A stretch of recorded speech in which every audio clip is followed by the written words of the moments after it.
नमस्कार, मी सारंग काका. आज माझा वाढदिवस आहे. मी 66व्या वर्षात पदार्पण करत आहे.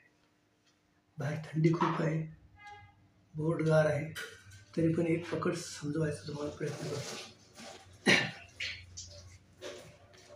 ही पकड 3 बोटांनीच खेळायचे, हे 2 बोटांचा विचार करायचा नाही. आपल्याला करायचं काय, तर्जनी क्रॉस असा नेम लावायचा आहे आणि पुन्हा तर्जनी सरळ करून खेळायचं आहे. आता तर्जनी क्रॉस करताना तो नेम कट पॉईंटवर नेम काय लावायचा आहे, हे तर्जनीचं पहिलं पेर, हे दुसरं पेर गोरं आणि तिसरं पेर, ह्या पेराचा विचार नाही करायचा.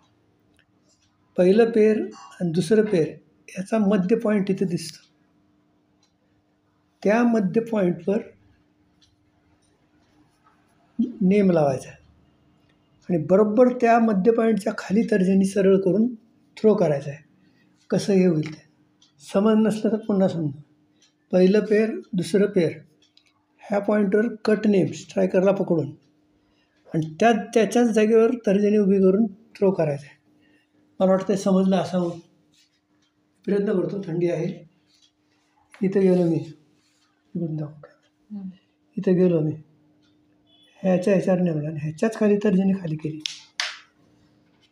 आता इथं गेलो मी, एक पेरी इकडे, त्याच्याच खाली तर्जनी खालीच.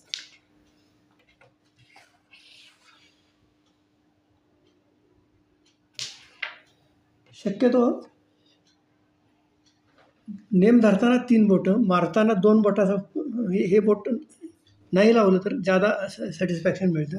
प्रॅक्टिसने ते तुम्ही ठरवा. म्हणजे प्रत्यक्षात 2 बोटात मारता येते, नेम 3 बोटात करता येते. हा अर्धा झाला. ह्याच्या खाली हे आली तर्जनी आली, प्रॉब्लेम नाही.